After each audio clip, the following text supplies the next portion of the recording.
The tranquil expanse of the lake, usually a source of peaceful reflection for Silas, had transformed into a stage for a primal drama. He, a man in the twilight years of his life, found himself clinging to a weathered piece of driftwood, a fragile barrier between himself and the ancient predator lurking beneath the surface. His companions, Buddy, a golden retriever with a heart as golden as his fur, and Clementine, a ginger cat whose independence was often punctuated by moments of surprising affection, shared his precarious perch. The afternoon sun, once a warm caress, now seemed to mock their desperate situation, its golden rays illuminating the menacing silhouette of the... Silas had spent countless afternoons on this lake, a solitary figure in a small canoe, Buddy panting contentedly at his feet, Clementine often dozing in a sunbeam. Today, however, his usual vessel had succumbed to the ravages of time and a particularly gnarly tree root, leaving them stranded with only a salvaged plank for buoyancy. He had underestimated the decay, the fragility of things he once took for granted, a mistake that now threatened their very lives. The emergence of the crocodile, a creature seemingly ripped from the pages of prehistory, amplified his regret.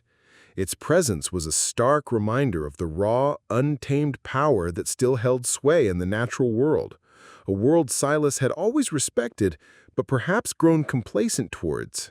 The initial shock gave way to a surge of protective instinct. Buddy, sensing the shift in Silas's demeanor and the palpable threat in the water, growled low in his throat, his body tensing. Clementine, her senses acutely attuned to danger, flattened her ears and emitted a low, guttural hiss, a sound that belied her small stature. They were a small, unlikely family, bound by years of shared moments, quiet companionship, and unwavering loyalty. Silas knew he had to be their anchor, their protector, even as fear gnawed at the edges of his resolve. The crocodile, with its cold, calculating eyes, began to circle, a silent predator assessing its prey. The water rippled with its movements, each undulation a reminder of the immense power it possessed. In a moment of primal defiance, Silas roared, a sound that echoed across the stillness of the lake, surprising even himself. It was a raw, untamed cry, a challenge thrown down to the ancient beast. Buddy, understanding the intent, erupted in a frenzy of barks, his loyal voice a counterpoint to Silas's desperate cry. They splashed the water with their hands and paws, creating a chaotic flurry, a desperate attempt to appear larger, more threatening. Clementine, despite her fear, spat and swiped at the air, a tiny warrior standing her ground. Their combined efforts, though seemingly futile against such a formidable foe, were a testament to the unbreakable bond that held them together.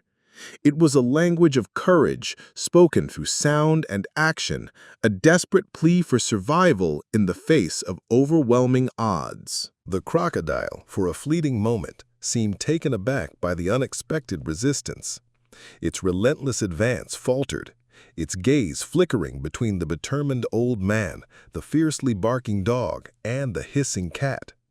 In that precious pause, Silas knew they had a chance. He began to paddle with one hand, the aged muscles in his arm burning with the effort, while his other arm remained wrapped protectively around Buddy. Clementine, with remarkable instinct, shifted her weight to help balance the precarious board. Inch by agonizing inch, they edged towards the verdant shoreline, their progress slow and fraught with peril. The crocodile continued to shadow them, a constant reminder of the danger that lurked just beneath the surface. Each ripple, each shadow, sent shivers down their spines, but the sight of the approaching bank fueled their desperate efforts. Finally, with a collective sigh of relief, the small wooden board grounded on the muddy edge of the lake. Silas scrambled onto the shore, his body heavy with exhaustion and adrenaline, pulling Buddy and Clementine after him. They collapsed onto the soft grass beneath the shade of a venerable oak tree, their breaths coming in ragged gasps. Buddy licked Silas's hand, his tail thumping weakly against the earth, a silent expression of gratitude and relief. Clementine, after a cautious moment, wound her way through Silas's legs, her soft fur a comforting presence against his skin. They sat there for what seemed like an eternity, the silence broken only by the gentle lapping of the water against the shore and the chirping of distant birds.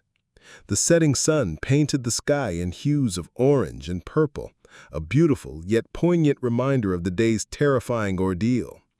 They had faced death and emerged, battered but unbroken, their bond strengthened by the shared trauma, a testament to the enduring power of love and loyalty in the face of the wild, unpredictable heart of nature.